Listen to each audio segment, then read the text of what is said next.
Hello students, आज हम dictionary के बारे में पढ़ेंगे। ठीक है, ये डिक्शनरी है और इसमें हम बेसिकली लेटर ए के बारे में पढ़ेंगे, जैसे कि मैंने आपसे डिस्कस किया था। ठीक है, तो यहाँ पे आप देखो लेटर ए लिखा हुआ है। ठीक, इसको हम स्मॉल ए की फॉर्म में भी लिखते हैं। जो कैपिटल ए है उसे हम अपर केस बोलते हैं, स्मॉल ए को हम लोअर केस बोलते हैं। और जो दो बैक स्लैश आपको दिख रहे हैं यहाँ पे, ये जो बैक स्लैश दिख रहे हैं छोटे छोटे, इसमें इसका प्रोनाउंसिएशन दिया हुआ होता है।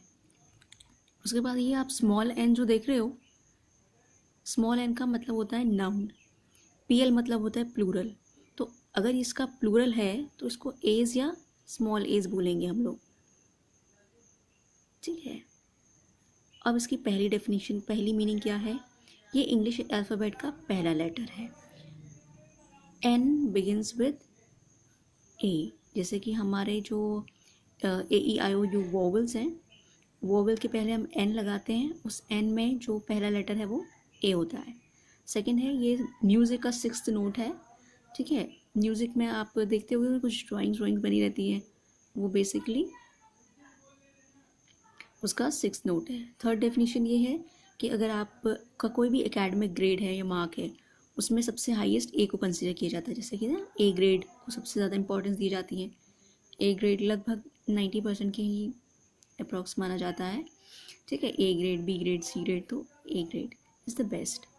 फोर्थ डेफिनेशन है इसकी, अगर फर्स्ट ऑफ 2 और मोर ऑल्टरनेटिव्स, जैसे कि आप let's decide on plan A then. ठीक है, अगर आपके पास 2 चॉइसेस हो तो हम या तो ये कर लेते हैं या तो वो कर लेते हैं, तो हम इस तरीके से इंग्लिश में बोलते हैं लेट्स डू द एक्टिविटी ए। तो यहाँ पे ए का मतलब है एक इमेजिनरी और एक ऑल्टरनेटिव, एक विकल्प।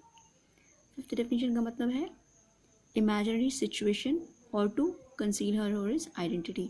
जैसे कि हम मैथमेटिक्स में भी वेरिएबल्स यूज़ करते हैं, ए बी सी या एक्स वाई जेड, है ना।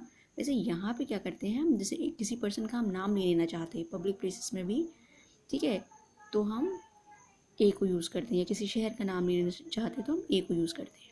अब यहाँ आईडियम का मतलब होता है इडियम। जैसे हमारे हिंदी में मुहावरे और लोकोक्तियाँ होते हैं, वैसे इंग्लिश में होते हैं इडियम्स एंड प्रोवर्ब्स।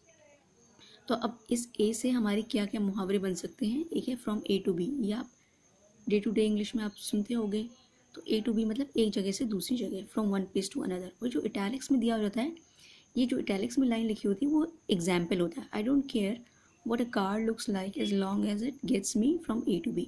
ठीक है, दूसरा है from A to G, from beginning to end, तो शुरुआत से अंत। क्योंकि हम सभी जानते हैं अल्फ़ाबेट, इंग्लिश अल्फ़ाबेट 26 लेटर्स के होते हैं। ए सबसे पहला वाला और जेड जो होता है वो सबसे आखिरी वाला।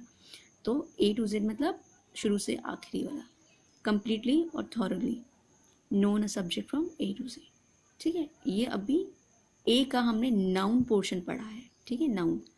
अब देखो ए के यहाँ पे लिखा हुआ है A1, यानी इस सिंबल की पहली डेफिनेशन, इस सिंबल की दूसरी, ये सिंबल फॉर्म में है। ठीक है, इसकी ए एब्रीविएशन। ठीक है, और भी है यहाँ पे, लेकिन आज हम सिर्फ पहला डिस्कस कर रहे हैं। ठीक है, जैसा आपको लगा होगा इसको सुन के मुझे बताना। Okay, give your feedback. Bye bye and take care.